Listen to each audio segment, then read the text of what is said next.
তুমি কে ভাই? আমি কে সেটা জেনে আপনার কি লাভ? ছেলে একরকম, আপনি আর একরকম। দুজনে মিলে মানুষ ঠকানোর ব্যবসা করে যাচ্ছেন নাকি? আরে আরে, আমি কাউকে ঠকাচ্ছি না। ঠকান না মানেটা কি? বাইরে বেরোনোর সময় কপালে টিপ ছিল না, গলায় মঙ্গলসূত্র ছিল না, হাতে চুড়ি ছিল না। কি ধরনের নাটক এসব? আরে না না, এসব নাটক না, এসব আমার বাঁচার জন্য। সেটার জন্যই এইভাবে সাজতে হয়।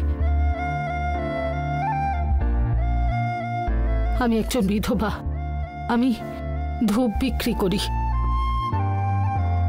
ঠাকুরকে পুজো দেওয়ার জন্য কোনো বিধবা ধূপ বিক্রি করলে সেটা কেউ কেনে না বাবা।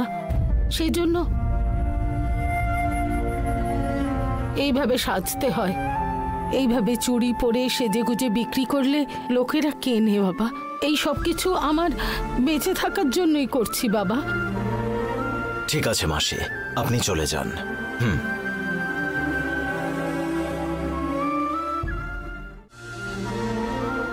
আলোদি, আলোদি, আমি শঙ্করী এসেছি।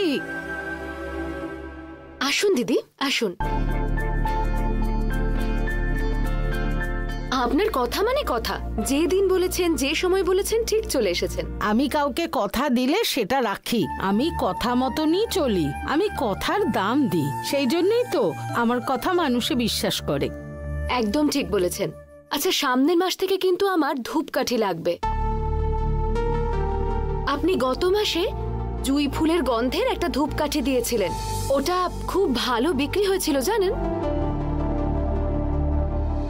আচ্ছা, আপনার কাছে চন্দনের গন্ধের কোনো ধূপকাঠি আছে?